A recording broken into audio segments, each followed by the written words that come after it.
What you are about to see is a real-life story. The accounts have gone into great detail to give each side's version of this an exclusive one, we understand. One of the most talked about.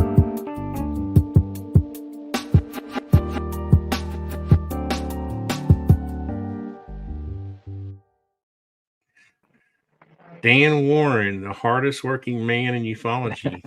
It doesn't pay very much, so I must be the dumbest man in ufology as well. A lot of work for a little bit of return.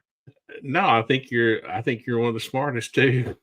I remember when I was trying to come up with a theme for the show, so this is what I'll do. I'll sit there and go, Dan Warren, he works really hard. That's it. The hardest working man in ufology. I really do. Oh, by the way, welcome everyone. Welcome Alexei Novitzky. And thank you, Dan, for coming tonight. I really appreciate it. I know you've got family and all that, and really appreciate you coming on the show. But you're doing such a great job. I wanted to catch up, get kind of caught up. We hadn't seen each other in like, a year or something? I don't think it's been that long. I feel like, is this my third or fourth appearance? I can't remember. I need to go back and count. But yeah, I really appreciate and both of you. The show wouldn't be the same without you all helping out.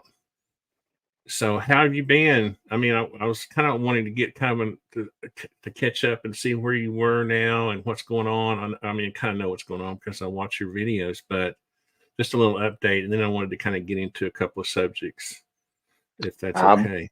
Yeah, it's fine.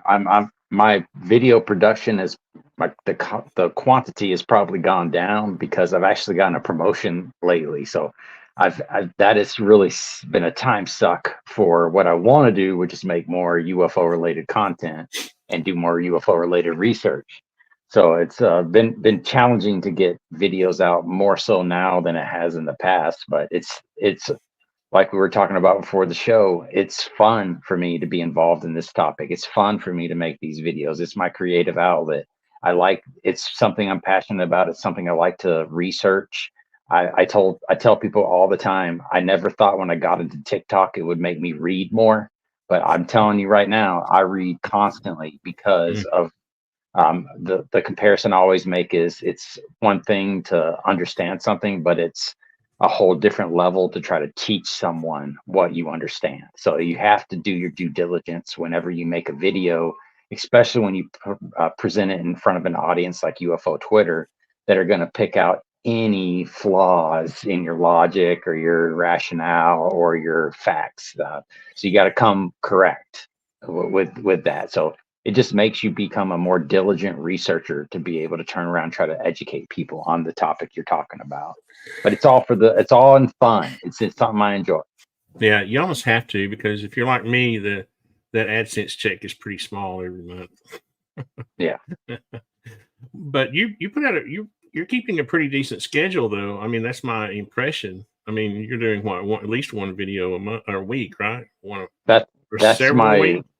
That's my minimum goal is one a week, because then that obviously I can do it on the weekend when I have a little bit of time, because sometimes the weeks are just consumed with honeydews and daddy duties and things like that. So and my other obligations as well. But yeah, so I try to do at least once a week.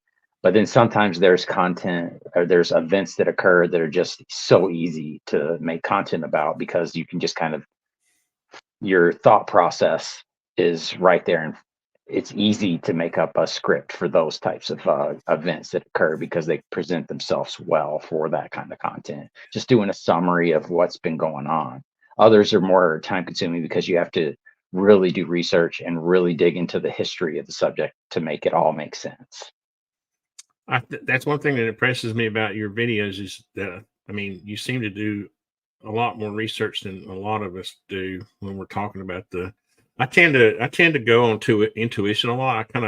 Maybe I lean on my intuition a little too much, and I probably need to read more, like you're saying. But I think you do a good job with that. I wonder what you think about the current drama with between Kirkpatrick and Grush in the hole. I mean, it almost seems like, you know, my knee jerk reaction was good cop, bad cop, right? Yeah. And this was a little bit of something. This was related to a little bit of something I wanted to get into, where these guys, some of the guys that I've known that were contractors, and were close to people in the intelligence, community when they were contracting. When I say contracting, I'm not talking about the type of contractor I was. I'm talking about in Afghanistan and Iraq, contracting there. And the way they talked about the brotherhood is that you don't really see it. Everybody's pretty much on the same team, in other words. So when I hear that language and then I see something like this happen, I wonder really what's going. It makes me suspicious a little bit, where you have a guy in the intelligence community on this side of the fence saying one thing, and then this guy. I just sometimes I wonder. I get too suspicious sometimes. I wonder if there's some kind of intelligence game going on. But I was wondering what you and Alexei thought about that. Well, I've talked a lot, but I haven't heard from Alexei, so let's let him kind of respond, and then I'll comment it Put him on the afterwards. spot first. Yeah, he might be frozen though. He hasn't blinked frozen? in a while. Aw. All right. Well, while he's getting that figured out, I'll respond. The back and forth between Kirkpatrick about Grush cannot be separated from the relationship that Kirkpatrick has with Go. And that's something that has just kind of been brought to the surface recently. It occurred back when the Hayden Center event occurred, and they showed pictures of basically, or the Nick Gold and I'm forgetting the other guy's name, went to the presentation, and they said she was his shadow. She followed him she followed Kirkpatrick everywhere he went, and was, even when people were trying to have a one-on-one conversation with Kirkpatrick, she was there butting in, being the third wheel. So it's hard for me to think that close of a relationship isn't influencing the things, his viewpoint, the things that he's saying now. It's got to bleed over, in my opinion. So I feel like if she's some sort of handler or something. I hate using that term. I feel like that was an accurate term while she was still in the employment of the government, but after he's left, I feel like he's just like, all right, I'm getting my revenge. I am gonna bridges are being burnt. I don't care anymore. I'm moving on, and I'm gonna say what I think just to throw gasoline on this fire. That's kind of what I feel like he's doing right now. And Travis Taylor's response is the one, to me, that is the most shocking, as far as the pushback that he got from his article on Scientific American, and the anger that we saw come out of Travis was interesting, to say the least. Well, he takes a lot of, he takes a lot of strange criticism, I don't really get sometimes. But it's kind of funny, these some of my friends will say, a couple who've been in the service say, you don't really leave the agency.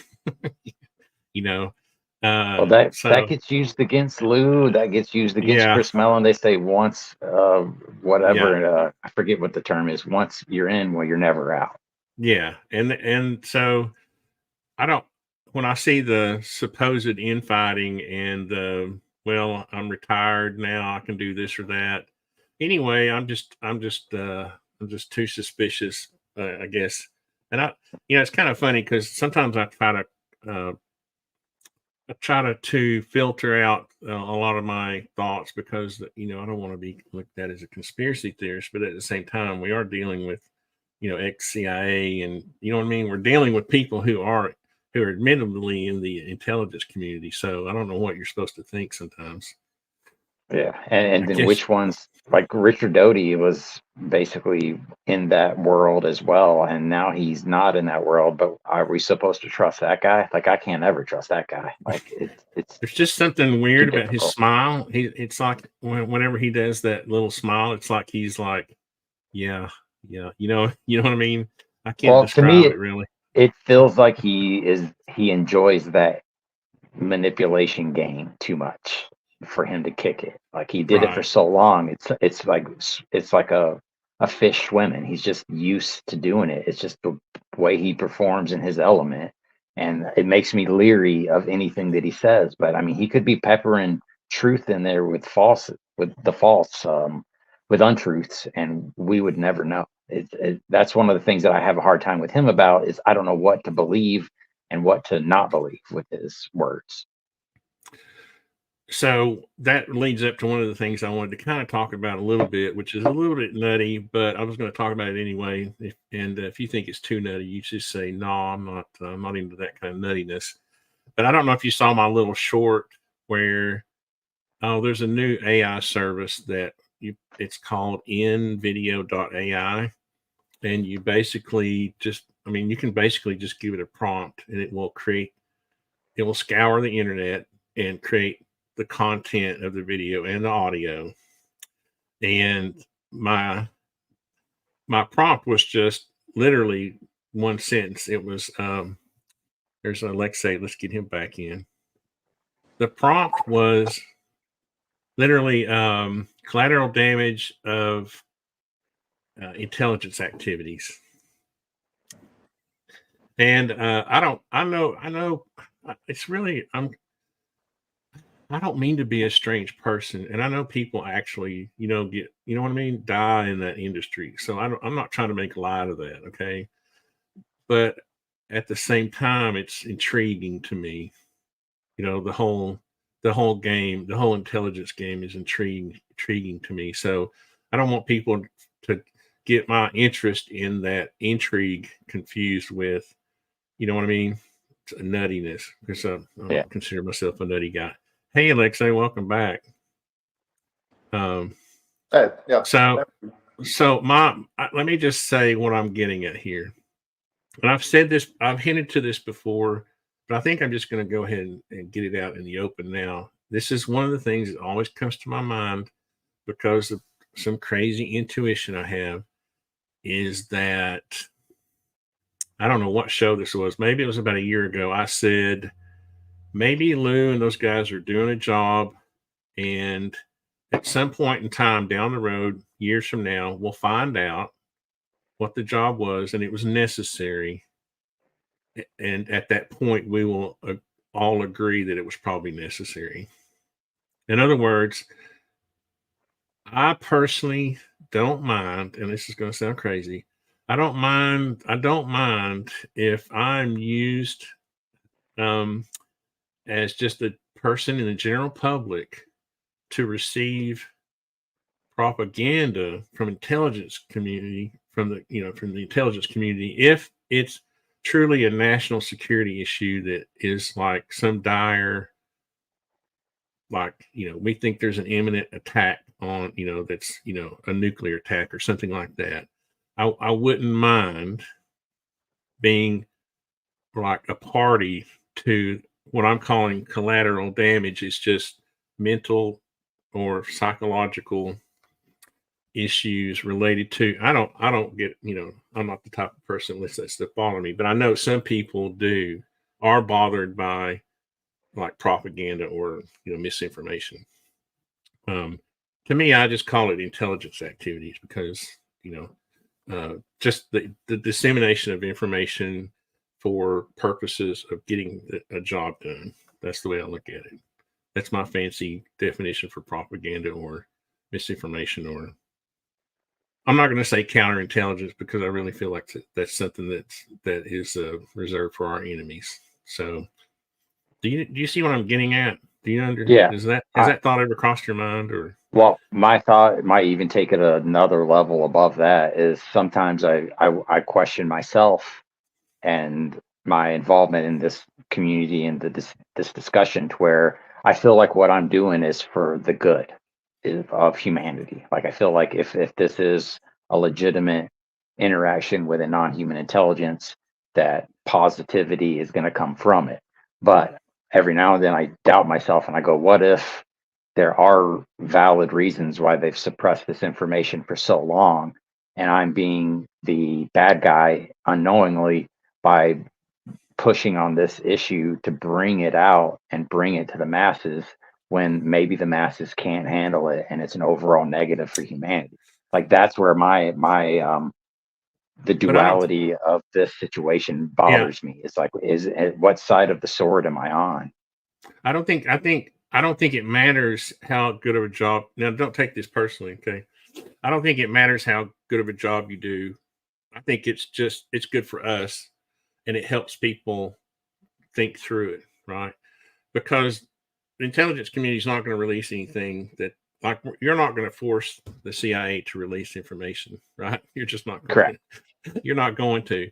And I've said this all along. Don't expect disclosure from government. We got in trouble for that several times and lost friends over it. But several, year or so ago. But so I don't think, and that's what takes me back to when we get information leaked to us and it's fuzzy video, you know, when the Pentagon wants us to accept China, propaganda they're spreading to us about Chinese, the CCP's activities, we get this crystal clear video of an F-35 flying along, or a Chinese SU. What's the Russian jet? SU jet, the fancy Russian jet that's supposedly the best in the world.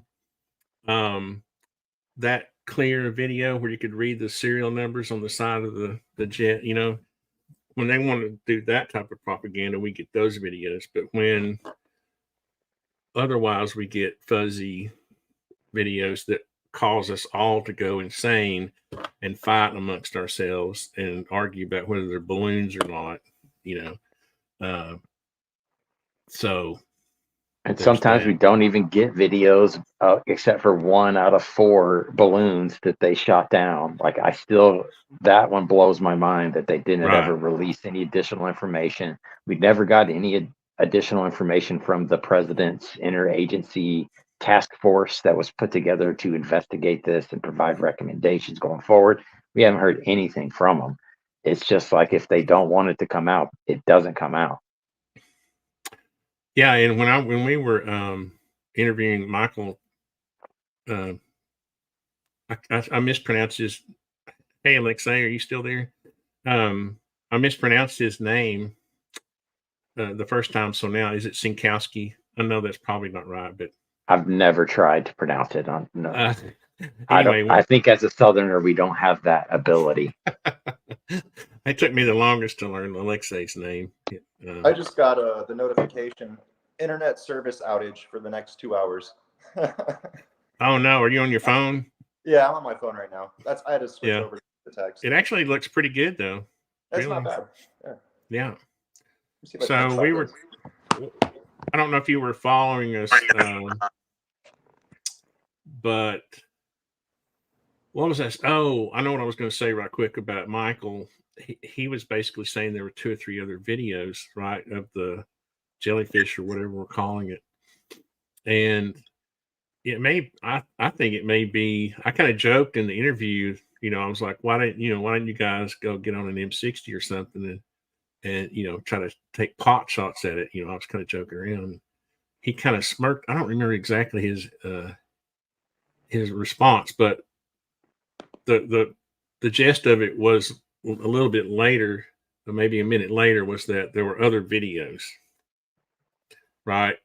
And my thinking is that those videos may have shown some sort of attempt to, mediate or take them. I think maybe they did shoot it down or whatever. I'm not sure. I don't know. But I don't know why we're not seeing the other videos if there wasn't some kind of weird action involved. I think they refer to that as mitigating or resolving the issue. Yeah, resolving the issue. Have you been following us very well, Alexei? To comment on I think probably not, because I've been rambling a little bit.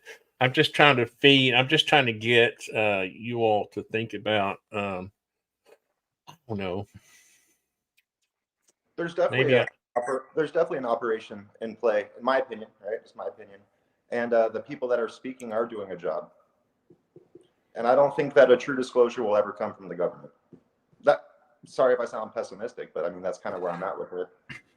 I don't think it's pessimistic. I think it's realistic.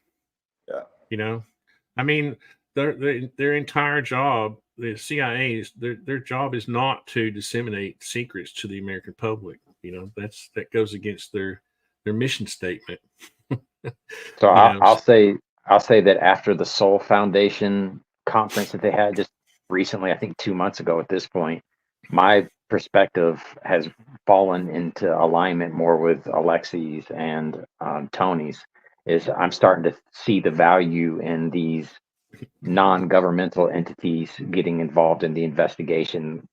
I've started to believe that the government will never admit to it.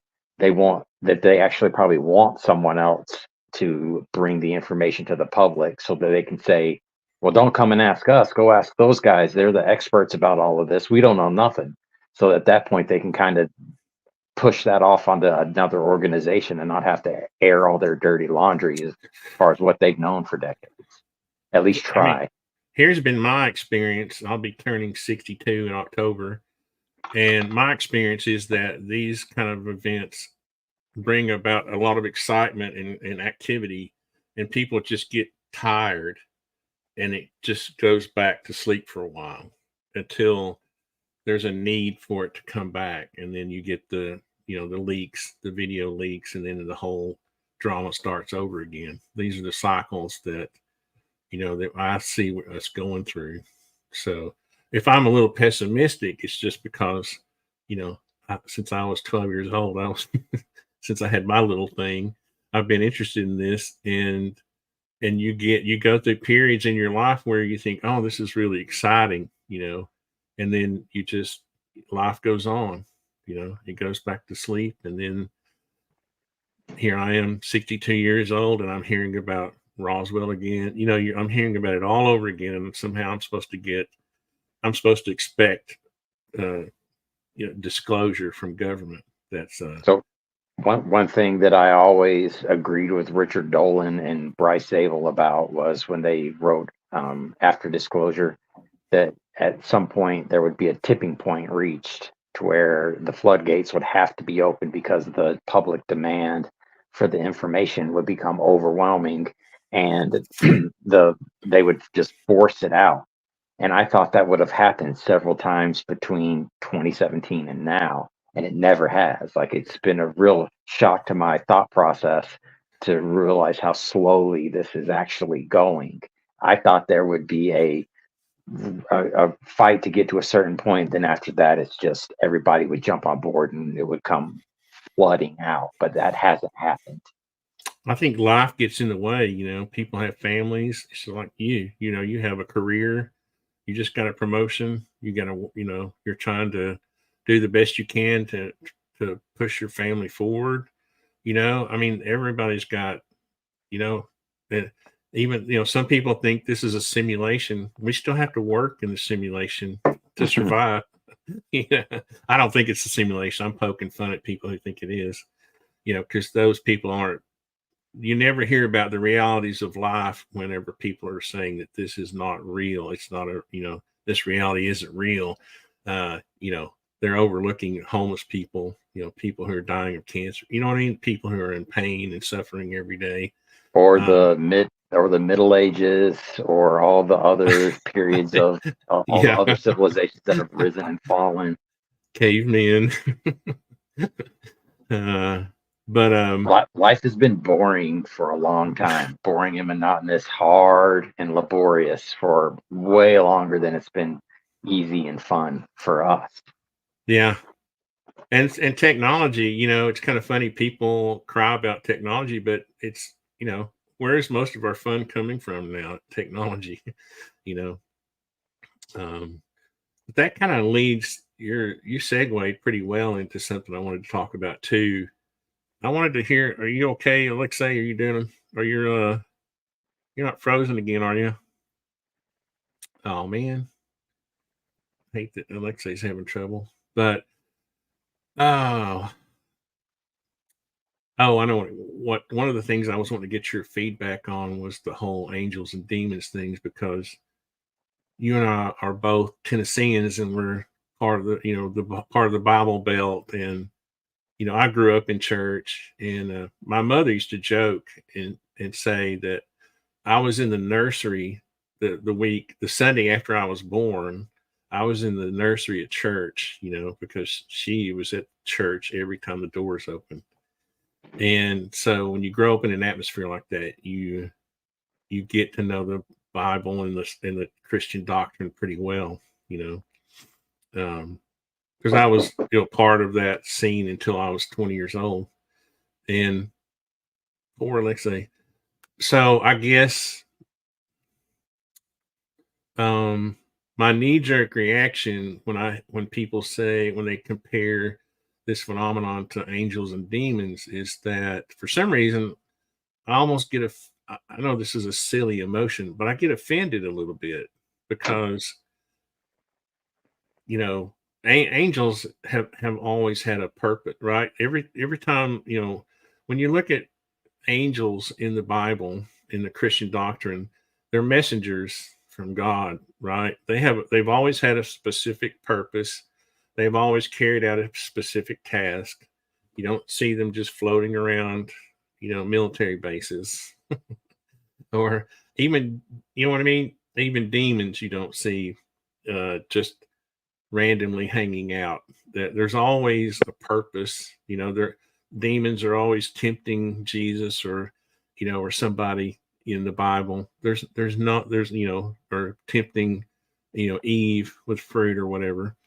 There's never a time when the devil's just hanging out somewhere and people just randomly run upon him, or floating in the air. So for me, I think that people who aren't part of the Christian faith and don't know the doctrine of the church will have a tendency to reach for those kind of things when they see this kind of stuff. It's almost like a knee-jerk reaction, right? Oh, that must be, when really there's it could be, to me, it's either, if it could be beings that we can't perceive, as just a part of our own reality.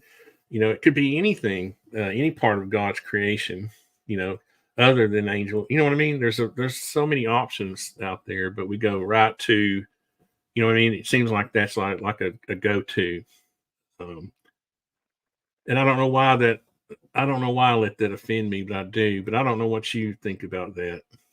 So one of the things that I've done it in the past. Like sometimes I'll sit in church and instead of listening, I'll read the Bible. Yeah. Look for interesting parts of it that I haven't explored before. And I have done the practice of going through it and replacing the word angel with alien. And it is interesting how it reads and paints a different picture. So that's kind of led me to believe like maybe it's just an interpretation of the surroundings that these people were in was one of the reasons why they called them what they called them. Maybe maybe instead of angels you say Nordic, instead of demons you say reptilians, whatever that means. I'm not trying to say that one's right and one's wrong. But the Bible there's a lot of scripture that describes angels and their meaning and their purpose, right? The Bible includes a lot of references and meaning about angels. So to me, it's appropriation,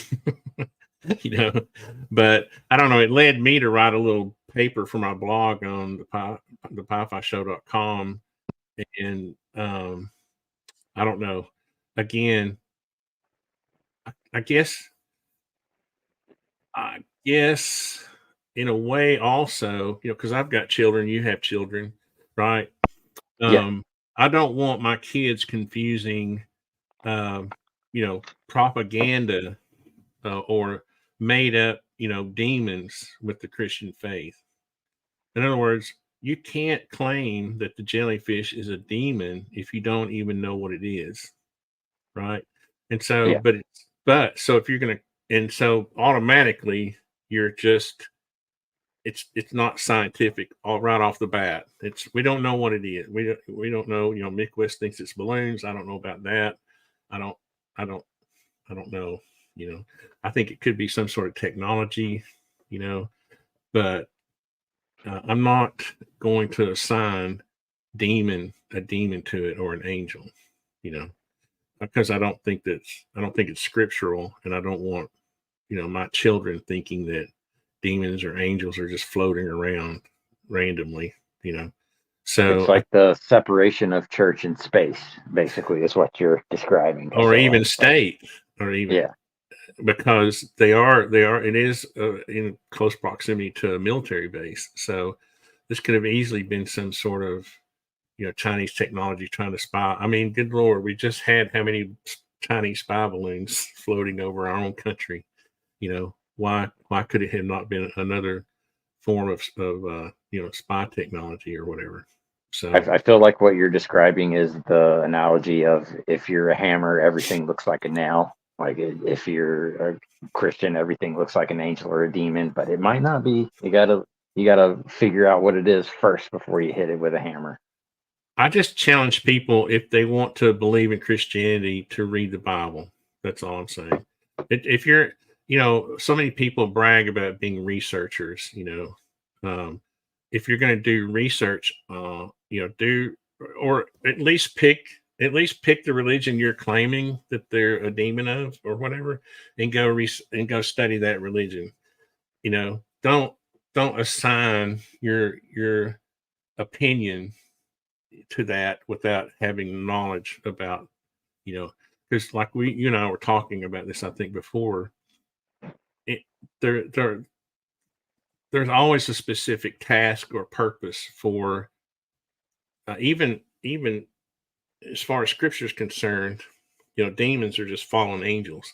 They always had a purpose. There was always, you never read a Bible verse that says, I was walking down the road to go fishing and there was a demon sitting on the side of the road or floating in the air. And Well, never, except for Charlie Daniels, he had that experience. well, yeah, he drank a lot too, but he smoked weed and everything. He probably did some mushrooms in his lifetime, but yeah. Interesting side note. I went to high school in Mount Juliet, and they have Charles Daniel Park right down the street from there. So that was like right next to the high school. He had a park built, so he contributed to the Mount Juliet community for sure. I wasn't criticizing him. I'm just saying, he's a rock and roller, and he was influenced by a lot of those guys are influenced by the culture of psychedelics and that kind of stuff. Speaking of psychedelics, I don't touch psychedelics, man. You were laughing, so I'm just kidding. Hopefully this works. I'm using my iPhone overheated, right? So now I'm using the hotspot on the iPhone. It had to cool off for a minute. We'll see if this works. Well, I'm sorry you're having trouble. That happens. I like having your input on things. Yeah. We'll see how long this lasts. We were still on the conversation of. I feel like sometimes I feel like I have to defend Christianity against, you know what I mean? Okay. So how do you say this? Every church, every religion has a doctrine, right? And then there obviously are denominations of Christianity or slightly different doctrines, right? You have the Catholic Church, you have the Southern Baptist Convention, you know what I mean? And as a part of those organizations, you have a doctrine, and like all the churches all the Baptist churches who are a part of the Southern Baptist Association have to agree to basically the King James doctrine, right? So the reason that Christianity is so organized and so well versed is that these organizations have come to be, and the doctrines have been prescribed and conserved, right? So what am I trying to say? What I'm trying to say is I keep hearing people say, well, that's your form of Christianity. I think Christianity could be this. Well, no, Christianity in a nutshell is God sent his son, Jesus Christ, to this earth to, place himself as a savior, and so we could have our sins forgiven, and that he could be, he could be crucified for those sins, and he could be resurrected. You see, that's Christianity. You know what I mean? There's not. I heard Joe Rogan freaking talking to Diana Pasalka about Christianity, and he was saying that, oh yeah, those halos were mushroom caps. Like, what is wrong with you, dude? They weren't mushroom. You see what I mean? That's Joe Rogan's version of Christianity. It's not the Christian. If you want to call it Rogan Christianity or whatever you want to call it that. But don't. I'm making too much of this, and I apologize. But I think the people who've been involved with Christianity for most of their lives will understand what I'm talking about. So I grew up in an Orthodox church. Right. So you really know what I'm talking about. Well, I know how religions. I know what it's like, but I'm not educated on the Bible by any means. I can't really say one thing or another. But the thing that makes churches orthodox or not is because they're very strict about their belief system, right? And there's a reason for that. The reason was preservation. The reason the Christian religion has survived for so long, partially, is because of the way it's been documented throughout history. How did you start talking about this? I might have missed that part. Was it because I was trying to get Dan to agree with me. I'm just kidding. I was as I always do. I'm always trying to talk people into my beliefs. Right, that's what we do as humans. We were talking about. Remember, I said I wanted to talk about the angels and demons thing. And to me, for some reason, it's really interesting, and I found it interesting enough to write a little paper on it. It's on the website if somebody wants to go read it. But it talks about the history of the church, the biblical purpose, and doctrine of angels and demons, and their roles in the religion and all that. And so I'm going to take a breath and we'll move on to something else. Unless I feel like you were almost referring to Representative Eric Burleson, who seems to be very adamant that he's a believer and angels and demons is playing a part in what we're seeing right now. That's what I thought where you were headed with that. I was, and I got so far down my own rabbit hole, I forgot that he and Tim Burchett were kind of pushing the thing a little bit. You're right, exactly. But I've actually heard Rondo said that some people in the Department of Defense think they're messing with angels and demons, right? So it's not just Tim Burchett. I think there's a lot of people, but they have that, you could say, Christian or some type of religious background to where they associate with those things. I think what it is, it's my opinion that most people just really don't understand Christianity enough or read the Bible enough, or understand like my best friend's father was a theologian, right? So I have a lot of influence from anytime I would eat dinner with them, he would always give us some sort of history lesson or theology, philosophy talk, and he's dead and gone now, and I miss him a lot. But you see, I think we have to respect the fact that a lot of people have done a lot of, there's a doctrine, there's a belief system. And maybe you just want to start your own little religion. And this is what Diana Pasalka talks about, is that, she's a professor of religion, University of North Carolina. That she feels like that it has reached to that point where it has almost become a religion. And I would rather people start their own religion than to try to assign it to, to say it's, Well, one thing I'll point out to you is, like, you've multiple times talked about the different doctrines within the Christian religion. And when you use the word doctrine, I tend to use the word interpretation, because I feel like there's one truth, but people can view that truth from different perspectives and interpret it differently. Like my one of my best friends, they go back to the Hebrew language and they try to get information by interpreting the Bible as it was written in Hebrew and go with that as their interpretation. They don't recognize the King James version because it's Right. an interpretation that has been interpreted many times. So it could be misleading to them. So they try to go to the source information for it. So it's different Right. interpretations of the truth is what I feel like And you're describing. sometimes that's called Judaism. Not Well, that's another thing Christianity. that, like, when I hear that the Jewish people are the chosen people, to me that means, like, I don't know how else to say this, but no matter how good of a Christian I am, I'll never be one of the chosen people.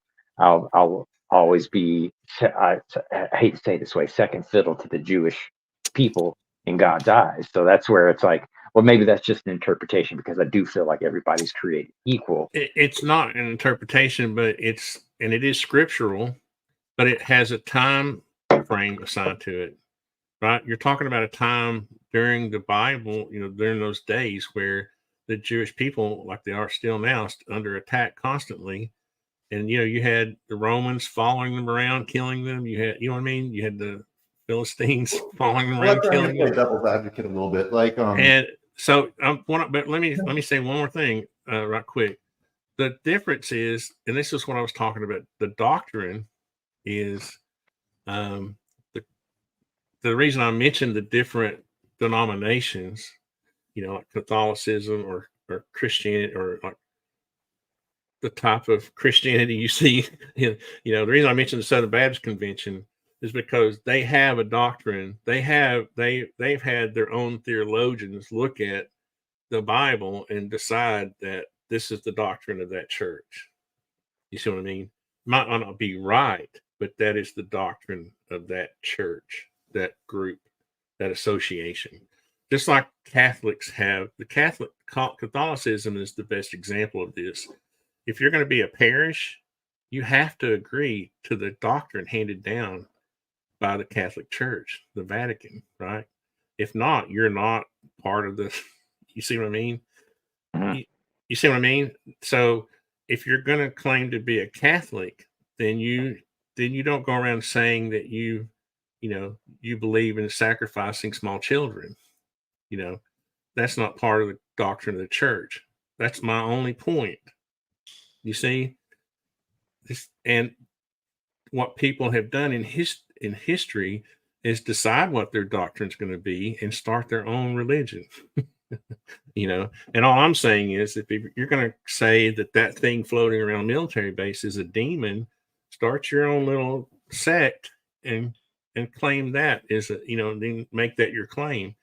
But don't tell me it's a demon when it's not it's not part of the doctrine of the Christian church. You see what I'm saying? Don't It's like call it something that you can't, that it's not, it might not be. You can't, that it's like, you're not. painting with the big brush, I feel like, is what you're Exactly. describing. Yeah. well, And Ars, let me ask you this: do you think that demons no longer exist, or that angels no longer exist, or have influence on people? No, I believe they do, but I believe What they would have what would they look like when they? I'm asking because I don't know. I believe it's a very personal. I believe, and this is the other thing I believe, is that if I see an angel, it doesn't necessarily mean you're going to see that angel. I believe it's a personal. If an angel comes to me and gives me a message, you're not going to. That's going to be my own. In other words, it's a personal experience, right? Just like you have people who claim they've had experiences. That's part of what we're talking about, right? This whole phenomenon. 99% of it is some personal experience someone had. So that's why I don't Not, think it's too far of a stretch for people to be thinking that they're angels or demons. I'm talking about these objects that people are seeing. I'm talking about. That goes back to we were speaking about this before we started, the Fatima incident, right? Where Right. Dan, are you familiar with that? I'm familiar with it, Yeah, so you have like this second sun essentially comes down, starts spinning. It's seen by thousands and thousands of people. I believe that the church tried to spin it off as it was Mother Mary, Meanwhile, other people were basically saying no. It would look like a sun. It looked like a glowing sphere that was rotating. So I see why people would say that they're angels and demons. I don't know if I necessarily agree. And I think at the end of the day, I think they're all just words that people use to describe what they're encountering. But I think it's based on vocabulary available at the time as well. Like if you see a plane flying over your head and you're an uncontacted tribe in the Amazon, you're going to call it a bird. Like that's the first thing you're going to say is look at that metal bird. So it could just be a definition, a vocabulary issue that stems into something else. But that's a good example. Those tribes created their own religion around those planes. Did you know that?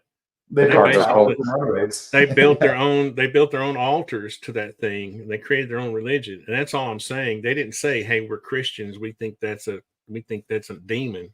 They created their own religion around that thing, and all I'm saying is, if that's what you want to do that. Don't take.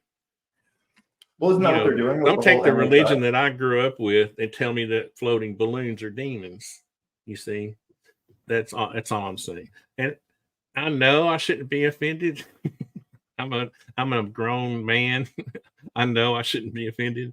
I'm just telling you that I'm being honest about it. I'm just being honest and open about it. And I'm just trying to have a discussion. I'm not trying to be judgmental. I'm trying to explain where I'm coming from. So, well, I feel like you're basically saying, like, if you don't know what it is, don't just default to something that is going to be your catch-all other bin. Like it's all angels and demons. It's not. Like if it figure out what it is and assign it a value at that point. Don't just automatically paint it one way or the other. Imagine Elon Musk's horror if I saw a Honda Accord going down the street and I said, "Oh, that's a look at that nice Model E going down the road," or whatever. I don't know. Tesla fans would have a heart attack, right? They would suck all the oxygen out of the room. Yeah. And so, yeah. Anyway, I mean, I can laugh about it. I'm just expressing. Again, it kind of goes back to personal things where, if I don't have young children anymore, mine are grown now. But if I had young children, you can't escape the internet, or children really these days can't escape information. And I would hate for one of my young children to come to me and say, "Dad, do we really have demons floating around in the air?" And I would be like, no, we don't, and I would have to go this whole conversation all over again with with him. What's that religion that talks about tulpas? Is that Hinduism? Tulpas? What did you say? Tulpas? Yeah, like thought projections that create spirits, and then you can interact with them. That sounds like you guys even know what I'm talking about there. I do, but I just can't. I'm Jew. The Jewish faith is what comes to mind, but I think I'm confusing it with something else. The Torah, you're confusing it. But what I wanted to just bring up real quick is this guy, Steve Mira, likes to speak about something called the Philip experiment, where they basically had 6 people sitting in a seance for a very long time, and they actually gave this imaginative character like traits. This guy looks like this, he looks like that, he does this thing, and then after a while, they were able to actually get responses from this spirit that they created through their seance techniques. And so I think that tulpas is also another option. So the one that's been confusing me or intriguing me lately is the jinn. Have you heard of those? They're from basically I want to say Muslim faith, but I could be wrong there. But I did a little bit of research and digging into them, and a lot of the characteristics that they have are very similar to the characteristics that we assign to extraterrestrial entities. Like it's very striking when you dig into that. Well, good. We'll just call them that. That's what I say. Jinn, tulpas, and demons, almost all the same thing. Just leave Christianity alone. I'm just kidding. Well, I think people still want to have faith, and like I mentioned, like what? If you're having that's my point. And that's all you know is Christianity, you're going to think it's a demon or an angel. You're not going to. I mean, people are. I know a lot more about other. I don't know a lot more. I know something about other religions, right? And so I don't make assumptions when I see something. I don't assign anything earthly to my religion or any religion. You see, I believe that the physical realm is separate from the spiritual realm. I believe we were put in this physical realm. It was created for us to enjoy as a big sandbox, right? So I don't ever, whenever I see something like that, I don't automatically assign it to spirituality, because for me, all spiritual experiences are personal. The next time you see a group event is probably going to be, when Jesus comes back. I don't think you're going to, and that's a Christian belief. Again, that's part of the Christian doctrine. So That's like So programming. let me throw this at you, Tony. Like, how do you distinguish between the spiritual realm and the interdimensional realm? Like, is there any carryover from one to the other? For me, I don't, if the beings are, when people say interdimensional, I think if there are beings that they're just in our dimension, we just can't perceive them, right? Because we haven't even identified all the matter in our own universe. 85% of it, we haven't even identified it yet, right? Would you There's consider plenty. dark matter to be part of our universe, though? Huh? You consider dark matter to be part of our universe or an influencer of our universe? I think it has to be part of it, because scientists are saying that that it's affecting galaxies, the motion of galaxies, right? But it's completely unobservable and we can't touch it. That's my point. I think if So those it's somewhat beings, another dimension. that's matter in our own dimension we can't perceive, Or touch. right? Right. But we only have what, 6 senses? I forgot how many we don't have that many. We don't have like this sensor built into us that senses neutrinos or whatever. You know what I mean? So We but I can't don't. touch gravity either, but we can see its effects. We can feel it. It does Right. have. We can, like that. Right. Gravity screws me up because I can't believe how strong it is close and how it can extend so far away from the source. Like, how can the sun still have an impact on Pluto at the distance that it is? It's shocking to me that gravity is a mystery, in my opinion, still. Yeah, and it has to do with the density of those planets, right? Where they're very large, but they're not as dense as the Earth. There's a relationship. There's a lot of science behind it, right? And there's the inverse square law that gravity, But that's not really saying what gravity is. That's just mathematically describing gravity is a byproduct, right, of the curvature of space. Gravity's not really what Einstein would say. Yeah. But what I would say, he was a smart guy. Of thought forms. Huh? I would say gravity is a function of thought forms. I think we observe what gravity is, and it's just like through gravitational lensing. I think we can observe it. But the thing is, we can observe those things, and they're all part of this reality.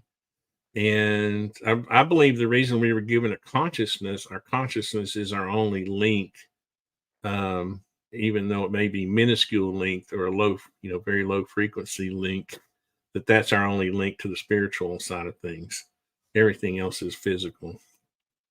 I'm gonna have Bernardo cast it back, and I'm gonna change his mind. I mean, isn't that why we basically defined it as spiritual? Is because it's not within our perception of consciousness? Well, no, I think there's things that we can't perceive that aren't spiritual, though. Like, I think these beings may be that. I think these beings could be physical. They're just made of some form of matter we can't perceive. It just means when we discover what that is, when we discover what that is, and we build a sensor to sense it, all of a sudden they're going to start appearing everywhere. And that may be what the government's trying to hide. I don't know. Dan, have you heard of this guy's name, Simone Hein?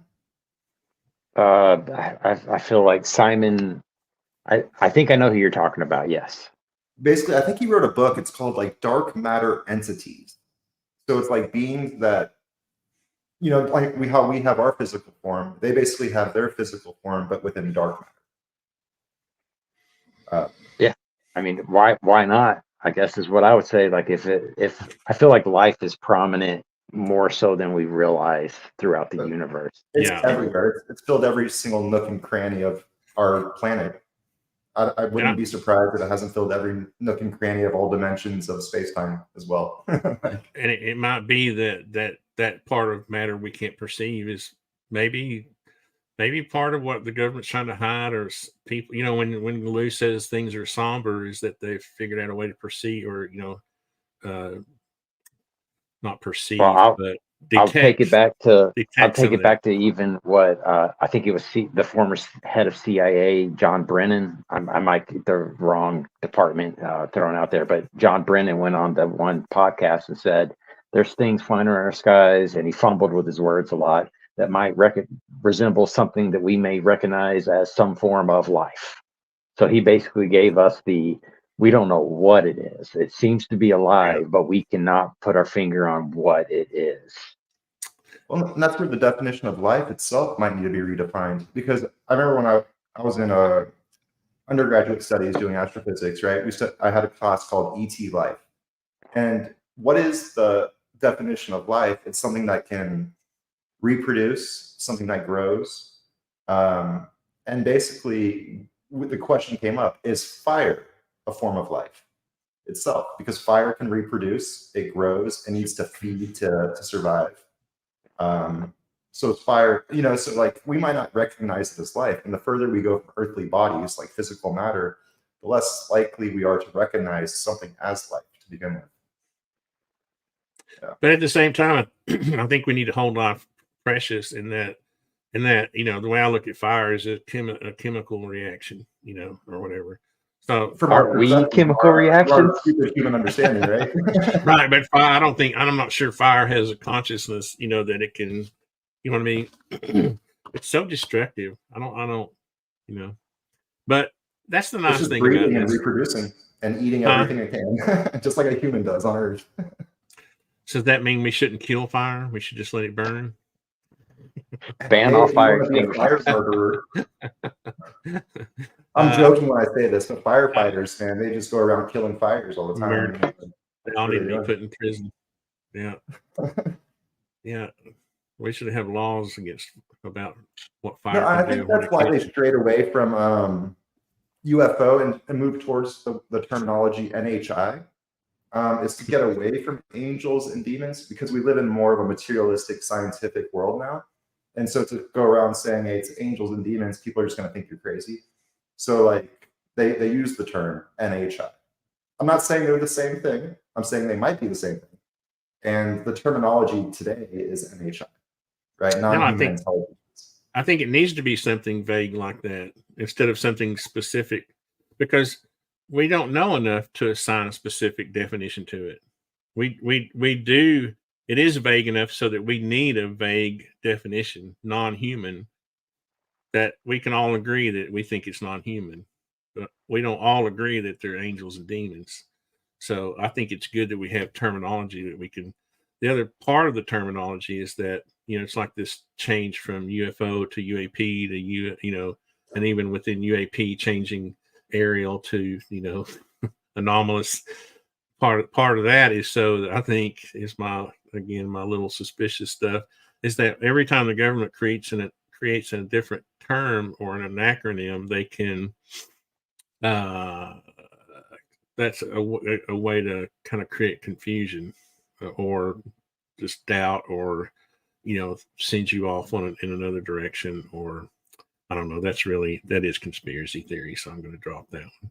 But I mean, I'm trying to understand why they have this need to, you know what I mean, on the fly change terms that we were using yesterday. Now we're supposed to use something different. We all know what. I mean, I think I have my opinion why. It's a stigma reducer. UFOs are nuts. I mean, people that study UFOs are crazy. People that study UAP, well, they're very scientific, right? Like, it's just a stigma reducer. That's a good point. I mean, I accept that explanation. So I interviewed my family, my 2 daughters. I interviewed my niece and nephew, and then I interviewed my mother-in-law and sister-in-law over the course of Thanksgiving, and that was one of the questions that I asked them. I was like, "What do you think of when you hear the term UFO?" And the predominant response was little green men and a flying saucer. And then I turned around and said, "What do you think of when you hear the term UAP?" And most of them said, "I don't know what that means." So it seems like Alexei's saying, like there's a definite difference between the baggage that is associated with UFOs and just this new term that is, I mean, we'll call it new and improved because it doesn't have a negative stigma associated with it called UAP. So I think Alexei's onto it. It's just a stigma reducer. And the opposite of that is true too. That once you use the term angels and demons, and you've convinced younger people, kids, if you assign that to that term, then it's all that could be damaging. You know what I mean? It could be damaging, I think. So I think it's also hard to tie science and like materialism to religions and spirituality. And so I think it's an attempt to do so without doing so. So it's like they're no longer angels or demons. They're just non-human intelligences. They're not UFOs. They're UAPs. And I think that opens up, like it makes people that were like hesitant to come forward and actually study the topic, like academics, like the field of academia, like they can actually now go say, I study UAPs and NHI. You tell an academic to go study angels and demons, they're going to be like, dude, that's Bible stuff. What are you talking about? I come from a very like scientific. So you come from more of like a religious background. I come from more of a science. I was raised Orthodox, but like at the same time, my parents were doctors, very physical, and I'm a scientist. Don't get that impression. My mother was a nurse who helped brain surgeons do surgery, and she was very scientific. And so she always taught us to. She would also travel, and she would get paid by the Southern Baptist Convention to do mission work. So she would bring. I guess the point that I'm trying to make just real quick is that scientists don't want to study religions; they want to study real physical phenomenon. Repeatable. Right? So, I'm not saying that religions aren't based off real physical phenomena. I'm saying that, like, in the modern day materialistic world, they have to use different words and terminologies in order to make it acceptable. Right. If not, it's considered woo, or you're crazy, or you're a religious nut. Right? No, something of that nature. But that's part of my effort is to separate religion from science and propaganda. You see, my effort is to combine the two. that's part of my effort to try to get people to just not automatically assign these phenomena to angels and demons. Is that's not scientific, right? Let's try to stay objective, right, and try to determine what it is. If everyone's just going to agree that this is why not being a skeptic is dangerous, because if you're told something and you just automatically believe it, you're not going to ever find the truth, right? You're just going to believe what you're told. So I don't want to believe that they're angels and demons. I want to find out what they actually are. So I think that's more scientific than you're giving me credit for. You know what I mean? Because I was born in the South and I was born into a church, that just means I know a lot about Christianity. It doesn't mean that I'm like a Orthodox Christian. I'm not a very good Christian, to be honest with you. I don't go to church anymore. So you see what I mean? No, I get what you're saying, but at the end of the day, it becomes like a circle of not being able to solve stuff, because we can't ever go back 1,000. Well, maybe we can with time travel, right? But we can't really go back like 1,000 years and study the phenomenon or the encounters people had with angels and demons. We have to start from our tools that we have now. But we have people calling these things now angels and demons. We don't have to go back. You know what I mean? Right, because they're not separated from the doctrines that have been instilled throughout like lifetimes and generations. I call those delusions. Well, delusions are not. They're still, you know what I mean? They're still. If we're going to communicate with each other as humans, we need a dictionary that we can we need terms that we can all agree on. If they're right or wrong, if this is a mouse, it's not a mouse that runs around and eats cheese, but we've always agreed that this is a mouse. So that when I say, hey, can you go out and buy me a mouse? You're going to go out and, for my computer, you're not going to bring back a mouse that has a tail. You just gave me an idea. We can make cheese-shaped mouse pads. But Dan, I have a quick question. What are your? I don't know if I missed this part. Do you think that they're related to angels and demons, or do you think it's completely separate? I mean, like, how would you break that down? So I'm gonna go with, like, I'll challenge Tony on this one to ask him what he thinks about it. He just basically said a mouse means different things to different people based on their perspective of the world. Could it be that people in the Bible are putting a blanket statement out there that everything's angel or demons, and maybe there were actual angels, biblical angels in their presence at certain times, but maybe they documented some, we'll say, for the lack of better terms, some extraterrestrial activity that they interpreted as and just credited to angels and demons because they had no other term for the word mouse. It was all one thing. It was one flavor. They only had vanilla ice cream. They didn't know what all these other things were, so they just lumped it all into the same thing.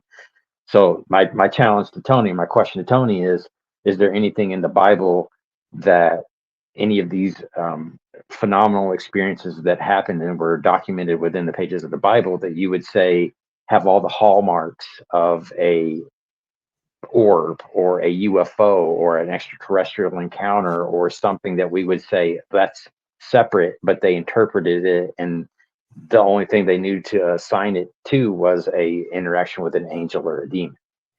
Well, but those are documented in the Bible, right? Like Ezekiel's wheel or whatever.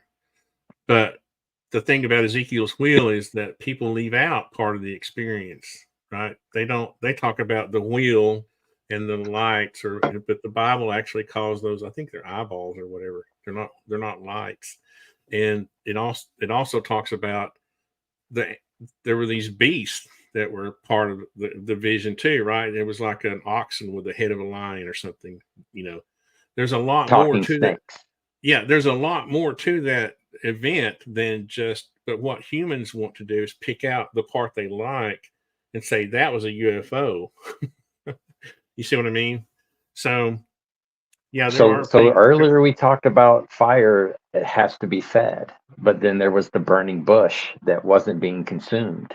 So is that possibly an orb? Like he didn't say anything about it having smoke emanating from it. It just seemed to be maybe that's the only thing he knew to attribute it to was it looks like it's the size of a bush. It's on the ground. It's burning. It looks like a burning bush. I'm going to call it that. No, it wasn't a burning bush. It's just part of the point of the story was that it was fire that wasn't burning the bush. Right? That's part of the story. So why make it out to be something else than what it was? You know what I mean? We don't have a mouse to me is not a mouse to you because I'm a computer guy. We're talking about that story. You see, we're talking about that story though. That particular story, it was a burning bush that wasn't being consumed by the fire. That was the whole point of the story. Right? So you don't have to assign something else to that story. You see what I mean? But if one of them saw a laser pointer on a wall, how would they describe that? A point of light. I don't know. I feel like we're kind of going. There's one of my point is there's no need to go back. There's no need to even involve the Bible necessarily. That's what I'm trying. That's my whole point. The whole point is that we're experiencing things now that we need to figure out what they are. We don't need to make assumptions. We don't need to assign terms to things that we don't know what they are. Call it what it is. It's a UAP or whatever. It's not. It's unidentified. We haven't identified it. We haven't identified it as an angel or a demon. That's why I think ultimately that the government will never do a true disclosure because they're going to end up saying, because church and state were separated, right?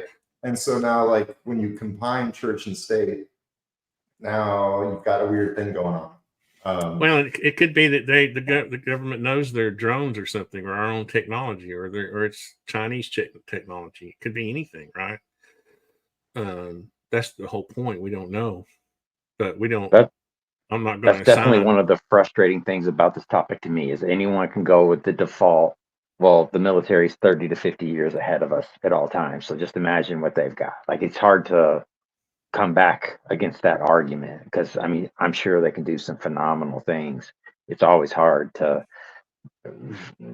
go up against that argument. That's why I always like to defer to the older cases that seem to be less technology less technology was available at the time of those incidents that were documented in the 40s and 50s than what we have now. We don't have as many options on the table to explain them. Let me make one more point about the Bible, okay? Too. Also, there aren't any random stories in the Bible. There aren't random occurrences. If a story is in the Bible, it's either a parable or it's documenting an event, right? It's there for a reason, right? The burning bush story was there for a reason. The crucifixion story was there for a reason. The visions that people had on the side of the road of Jesus after, Mary, or who, after he was crucified, that has a reason. We're trying to say that, oh, well, there's a random story in the Bible that they saw something, so maybe it was a UAP. Well, no, if it was a UAP, then it wouldn't be in the Bible. It wouldn't. There's not going to be a story in the Bible because the Bible is a book, is a book of purpose, right? Every word in the Bible is inspired by God, and it has a purpose, right? Angels had a purpose. Demons had a But couldn't that purpose. same thing be The said words about of other God have a religions? purpose. If you're a Christian, the Bible, the words of the Bible have a purpose, and every story has a meaning. And it I'm was not not, arguing against that statement. I think you're yeah, absolutely correct with that statement. But at the same yeah, time, isn't that true for all religions? yes. And so I'm not going to say Muslims, if a Muslim wants to say it's a demon, he can say whatever, because I don't know that much about Islam. I can tell you this: if you say the wrong thing, you're going to get whacked. You're going to get thrown off the top of a building in Gaza if you don't say the correct thing. So you see, it's funny how some religions are respected so well that you're afraid to even draw a picture of Muhammad, right? But for some reason, Christianity, you can just say whatever you want to about it. And that's because we're peace-loving people. We're not violent people. I'm not going to have you assassinated because you told me that jellyfish was a demon, But you see Jellyfish were balloons. yeah. You see, no. You see, we don't know what it was. That's really my point. So anyway, I'm not trying to get like, I'm not trying to be a zealot or anything. I'm just No, I saying get what you're that saying. You're saying leave I'm the just Bible saying, out of it. Like, well, just let's move forward. Leave the Bible out of it. I'm not going to pretend I know anything about the Quran. I've read a lot of it, but I'm not going to, you know what I mean? I don't understand the complete doctrine of Islam. So I'm not going to, I would never, and that's a good example. I'm not a Muslim. So I wouldn't sit and say, oh, that's the ghost of Muhammad floating around the military base. You see, I would never do that. And I even feel guilty even mentioning it. Right? You're almost Excuse me. arguing for the point of making UFOs a new religion. That's what I'm saying. That's what, when you were gone, I'm saying that's what Diana Pasalka is saying, is that it's getting to that point where people are making it a religion.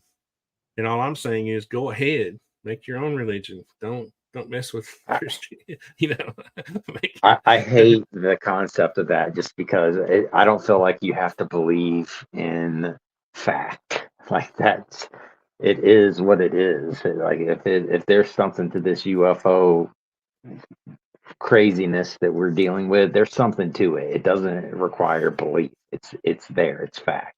That's what I want. The truth, the facts. Yeah, they're unidentified objects. So we can agree that they're unidentified. They're real. It's like people latch onto that. Well, the government says they're real. Yes, they're real unidentified objects. Well, what I told That I doesn't mentioned mean this before we started. doesn't mean they're real aliens. It means they're real. And see, it's an old intel trick. Let's throw out this word they're real, that we're saying they're real, and all the believers are going to go crazy and say, "See, I told you it was aliens."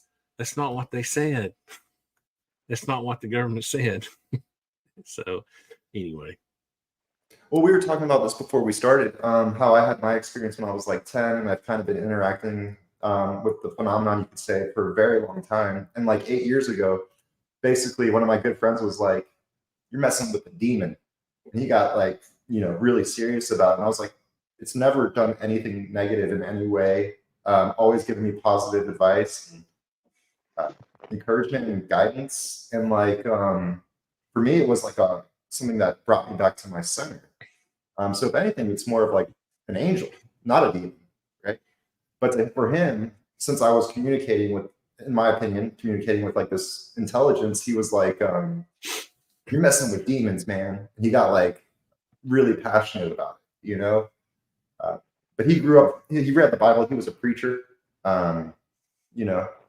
So I never thought it was mean or guided me to be very accepting of all types of people and all types of beliefs. It wasn't like a demon in any way. It had no demonic traits. Let me put it that way. I personally think that people who remain positive in their spiritualism, I think that positivity, I know this is going to sound crazy, but I've never had any experiences where I felt like I was in a, around a demon or anything. And I think one of those reasons is because I always stay positive with my spirituality. I think that really repels negative forces. I know that sounds crazy, but I think as Christians, if we remain positive and, and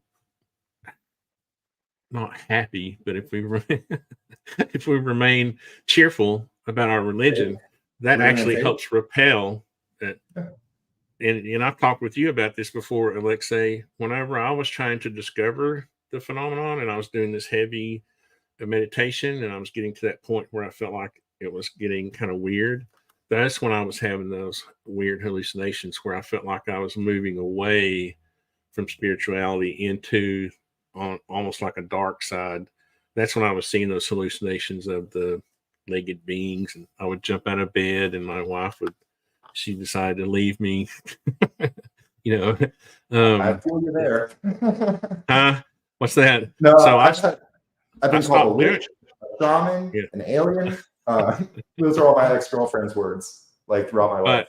But I decided to go back to being the person I thought I should be, and I don't have those experiences anymore. So I think, there is a spiritual side to this, but I think those spiritual experiences are personal, right?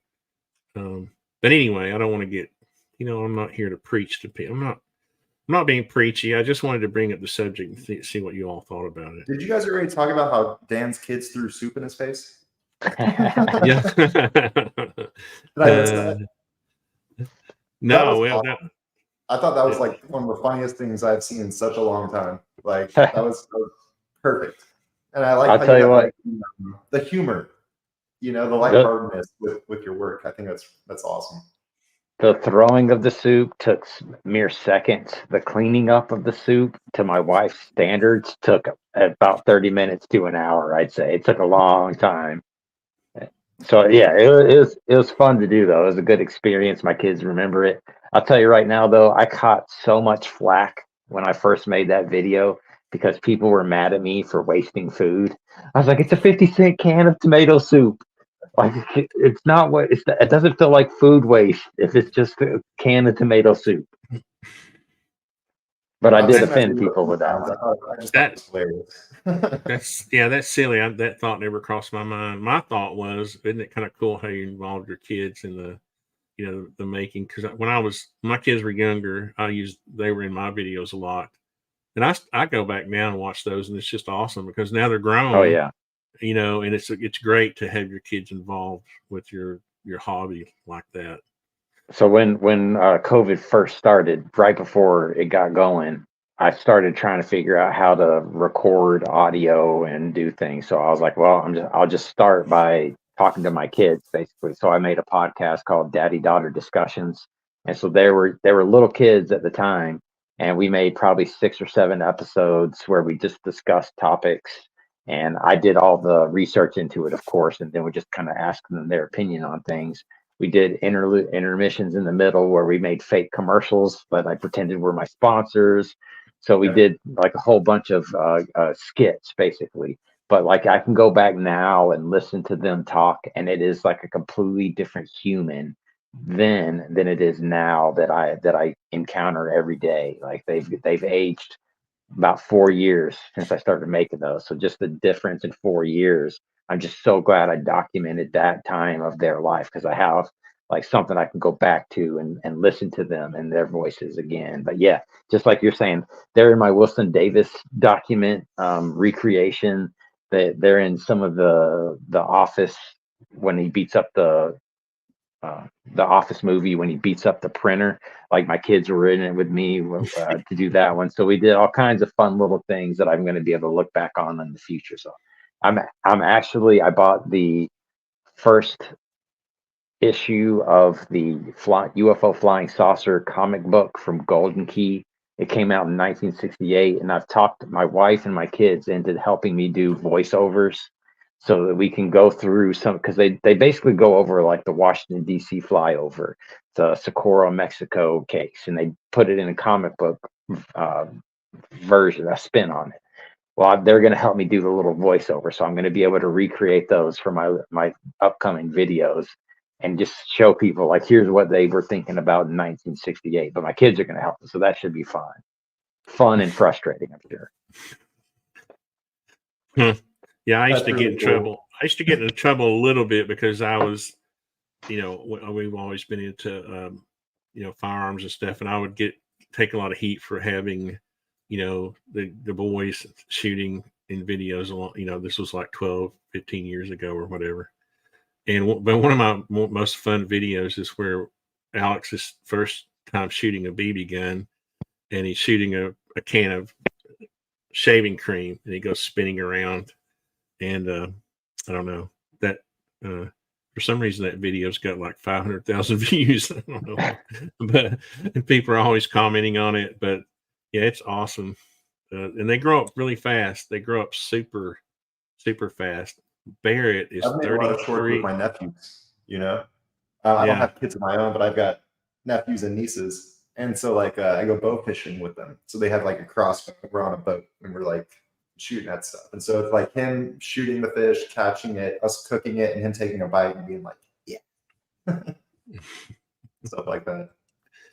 Well, you said something about. Can you talk about your promotion at all at work, or is that something you can't really talk about? It's boring. I went from being part of the organization to being the top of the organization. So that's what Oh, it that's boils down awesome. to. But Like an engineering firm, or is that getting too close to? let's say that I'm the head of the caretakers for the campus on a state university. Oh wow, wow, huh? Yeah, I remember when I started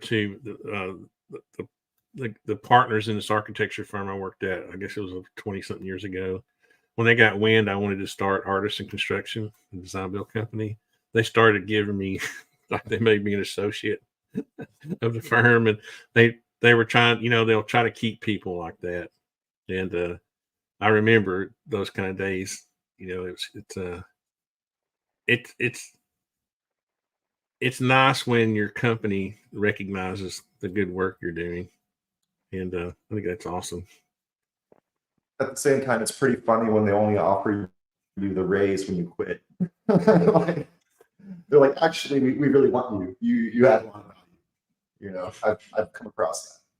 Is that the same? That's the same company you've been at for a while, Dan? Yeah, I've started there on January 20th, 2016. Oh wow! And Alexei, you said you just got a new job. I did. I am special operations manager. It's a pretty cool company.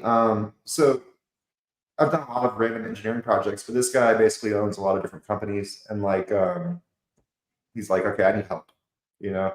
And I went in originally as Lucius Labs, but now they've basically hired me directly. So I don't know if I work for them or if I work for Lucius Labs. I don't exactly know, but dealing with like building an office, a slaughterhouse, a firing range, and a hydraulic facility, like a hydraulic manufacturing facility. It's kind of ridiculous. But yeah, no, it's cool. It's cool. Today was my first day. Oh wow! Congratulations! Happy first day. Yeah, thank you. We'll see how that works out. Well, what do you all have you all got anything else on your mind, or you want to put me back on track?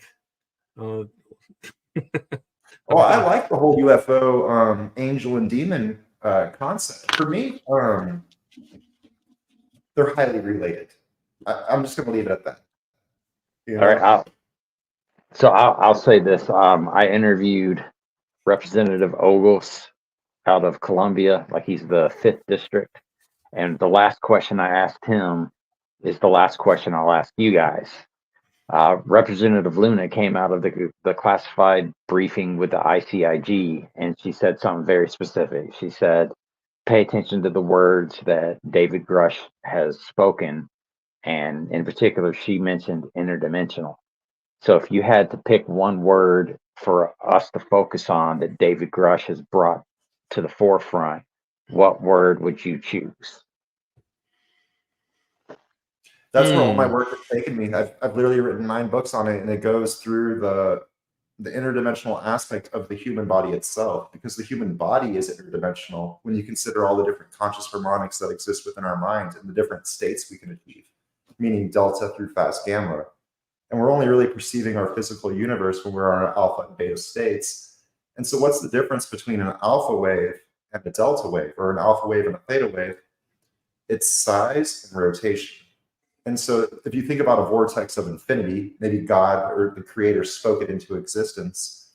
Humans have a very tiny sliver of consciousness, just like we have a very tiny sliver of a visual perspective, right? Through the visual electromagnetic spectrum.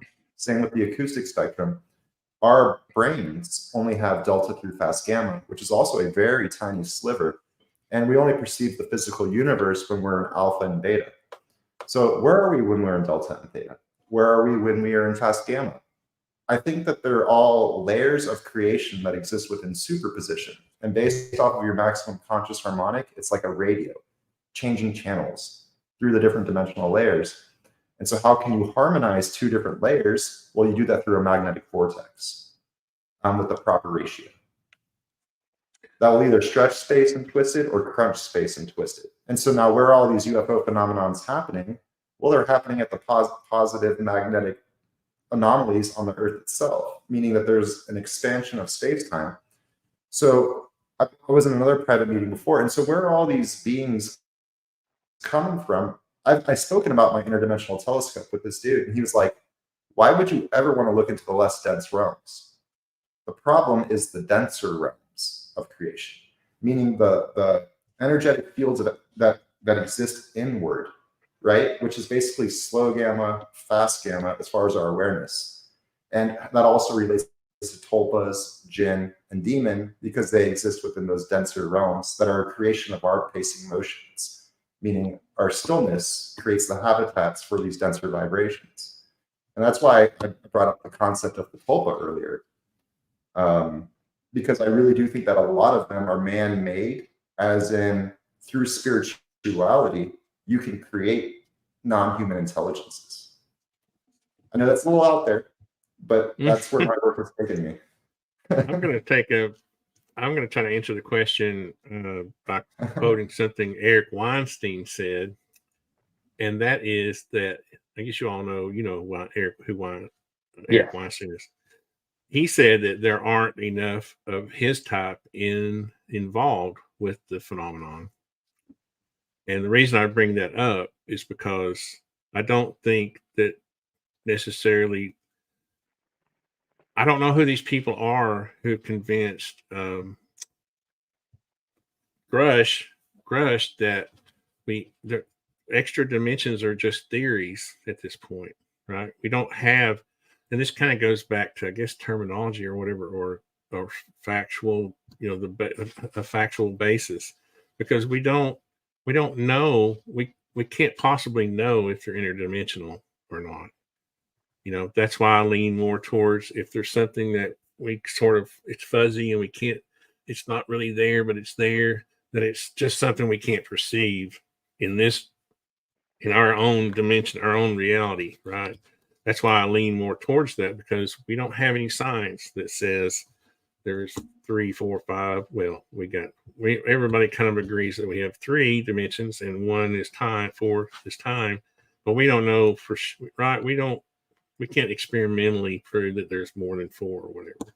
I think that's where there's a lot of projects that are going to come to light very soon. But that's my point, is that we don't have enough people like Eric Weinstein on the case, and he's complaining about this too, to put weight behind those statements. So when Grush says something about interdimensional, I'm just like, okay, whatever, show me the money. So when I went to Vernal, Utah to launch the weather balloon for the UAP Society, like for their grand opening kind of thing, we went to Vernal, Utah, which is right next to Skinwalker Ranch, but we were at Blind Frog Ranch. I met with a lot of people that actually were ranch hands on Skinwalker Ranch during Bigelow's time there, during the NIDS experiments. And I asked them, it was late night, we were at the bar having a drink, and I asked them, I was like, did they use magic squares? And they were like, they used magic squares, right? So that's the fractal nature of reality, bringing up, somewhat using seances to summon non-human intelligences from other realms of creation. There's a lot of information that hasn't come out yet. Steve Mira, I'm going to mention his name again. I think he does a great job discussing this topic. He's one of mine. I'm like a fan of his. I think he does a good job. I just wish that if these intelligence agencies want to convince us of something, they would get more people. They would get more real scientists involved in convincing us. That's all. That's really all I meant. Is Eric Weinstein even a scientist, though? I mean, what does he do for a living? He's a physicist, right? Isn't he a theoretical physicist? Right? I've forgotten what he is. Mathematician. He's a mathematician. Right. Yeah, I'm not trying to throw him under the bus. I mean, but he can recognize the fact that there are no people like him involved. And I guess the closest one would be Gary Nolan, maybe. Maybe Avi Loeb. Avi Loeb is right. But he's off on his own little program. Avi's got his own little program going, right? They're very materialistic, so they're going to have a hard time understanding a fifth dimension because they only understand the alpha and beta brain state of the human body. They don't understand how delta and theta. I don't think that's how science works. I think science works because they don't understand it. I think you have to seek it, and you have to, experimentally. It's just like we never sensed gravity waves until the last few years when we had the gravity wave detector, right? So is the brain a receiver or a creator or both? In my opinion, the brain is both. It receives and creates. I go both. And I think that you know what I'm saying there, Dan? Like a creator. I don't. The brain, like I have the ability to free will. I have choice. I can pick up the bottle cap. I can put it down. Right. My brain has now interacted with the universe. But you didn't create anything when you did it. Well, you created. No. It didn't create anything. It has choice within alpha and beta, but it also has choice within delta and theta. It also has choice within slow and fast gamma. And those are like the edges of our conscious perception. I don't think we can create matter with our brains. I believe we may be able to create the illusion that we create matter with our brains, but we can convince ourselves. Some people have convinced themselves they've created matter. But I don't think. I mean, I've done here's imagine how chaotic the universe would be if I could create matter with my brain, right? You all would be in trouble. Okay, that's all I'm saying. If I could create matter with my brain, you would be deep doo-doo. There would be so much chaos. I've never created matter, but I've altered the nodes where matter manifests. Humans were created with limitations for a reason. We were created with limitations of understanding for a reason. We will never understand, right? There's certain knowledge we aren't supposed to even know until we pass over to the spiritual realm, the spiritual side. So I don't think, you know what I mean? I think we're actually pretty limited in our abilities.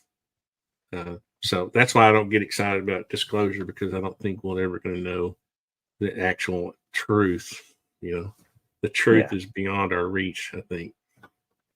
So the truth is a limitation to any being. The ant will only understand so as much as an ant can understand. Right? Same with a worm. Same with a human. Like, we will only be able to understand as much as we can understand. But that doesn't mean that there's not more. That doesn't mean we can't seek the truth. The fun of that, right? That's part of the fun of it, is that if you could find something really easy, there wouldn't be much fun, right? The idea that what we're seeking is very difficult to find is part of the challenge. And that's why I think focusing on technology actually holds the humanity back, because we're focusing on technology, which is based off of our evolved senses. And so we're never going to actually gain higher evolved senses that are actually tuned to the primal flows of space-time. We're going to become more fractalized towards human creation. I think we're trying to stretch our limitations to the extent, right? So we have limits. For every action, there's an equal and opposite reaction. And I think that as we've progressed down the technological road, we've lost some capabilities and awareness that we no longer retained. Like I feel like they constructed the pyramids so long ago. I feel like the thought processes, the mentality that they had going into it is something that we've lost because we've become so dependent on something else besides working with our environment, working with the forces that we could figure out at that time. I can tell you what happened there. As a design build contractor, I can tell you that we've become so dependent on technology. We've got it in our heads that humans couldn't have built the pyramids when we actually could have easily built the pyramids. Not with the lazy humans we have today, but all right, Tony, I'll challenge you on that, because they did it on budget and on schedule. So that kind of eliminates us from being able to do it now. What do you mean? It took 100 years to build a pyramid. They say 20 to 30. Sometimes a pharaoh would start and he wouldn't even have a place to die. It would be the next pharaoh that had to take possession of the right. And so that they weren't always right. Who nowadays would spend their entire life building something that will never be finished? All I'm going to say is take a look at one of the cathedrals in Europe and see how magnificent they are. And those are obviously built by humans. They're obviously more intricate and more detailed than the pyramids. And we built those. So we could have easily built the pyramids, I just think, with enough labor. And I've shown this video before where the guy takes a little pebble. Have you seen it? And he places it under a 20-ton megalith, and he's just rotating it around with just a 2x4. But he's not picking it up 300 feet in the air. No, but have you seen how he jacks it up? He puts weight. He puts weight back and forth. It's like a seesaw, and every time he raises up on this side, he puts a wedge under. Then he jacks it, and he jacks it up, to where it's. And then the last time he teeters it down in a hole, and it stands up like the Easter Island heads. That's how they got them to stand up. They dug a big pit. That's why a lot of its body is underground, because they dug a big pit and tilted it up, and it fell in the hole, and that's what made it stand up. That's my theory. I have a hard time with them actually dragging the rocks around, though. I think that they used concrete. Hundreds of miles. Yeah. You get what I'm saying? I've seen the geopolymer theory is what I think you're describing. Yeah, I've seen that. That one is a mind-blowing theory. Oh, you're talking about the poured in place. Who is it that likes that theory? I don't like that. I don't like that theory. My problem with it. Go ahead. Sorry. My problem with it is there are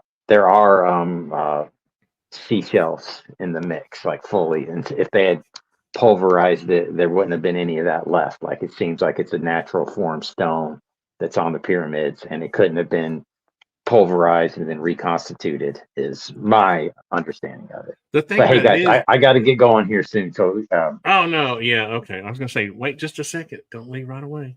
Okay, well, let's figure out how to close this out. Thank you. Should we do Dan. a final poll? Are UFOs angels and demons or not?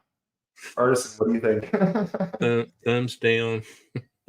I'm going to go with the all thumbs are fingers, but not all fingers are thumbs. I think that some angels and demons are misconstrued as UFOs, and all UFOs could be misconstrued as angels and demons if you wanted to. I'm gonna say highly related. And that's about it. I don't think angels are deceptive. So I think if it was, I know I'm starting a debate again. I'm sorry, but if it was an angel, then there wouldn't be a question as to whether it was an angel or not. There wouldn't be a mystery, because angels they're not here to deceive us. So anyway, that's my last word. I'll quit debating what you say. We'll be here all night, because every time somebody says something, I'm like, but wait, I gotta get my last point in. My ex-wife told me to do that. Huh? What's that? I said you get the last word tonight. No, I don't want to have it. Y'all can have it. So I will say thank you, Dan, for coming. It's always a pleasure having you, and you too, Alexei. And I hope you'll come back sometime. I hope I didn't say anything that was made anybody mad. Or the thing I like about the atmosphere that we create here is that we can have these debates. We don't get mad at each other. And I've learned something. You all have helped me. Every time I do this show, I go away thinking, okay, maybe that's a possibility. I'm always open to what people say. So. All right. Well, I'll close out by saying that this is what I love about the UFO topic, because it can span the world, basically, the universe as we know it. Anything that you can think about, you can kind of frame it in the UFO conversation. It's taught me more about how the government operates. It's taught me more about consciousness. It's taught me more about the universe. Like, it just challenges you to think outside of your normal, just blinders on world that you live in, and it just makes you think outside of the box, for lack of better terms. But that's what I enjoy about it. That's what I enjoy about these conversations, because I didn't know what we were going to talk about when we started. I would have never guessed this is where the conversation would have led, but it's always fun. And that's what I hope that people take away from this, is you can have a discussion, you can have disagreements, but it's still fun. It's still an enjoy. It's one of the beauties of being a human being and living the human experience. Is this is something that other creatures on the earth don't get to experience like we do. We're privileged because of what we're going through right now in this conversation. Amen, brother. All right. Thank you, guys. All right. I hope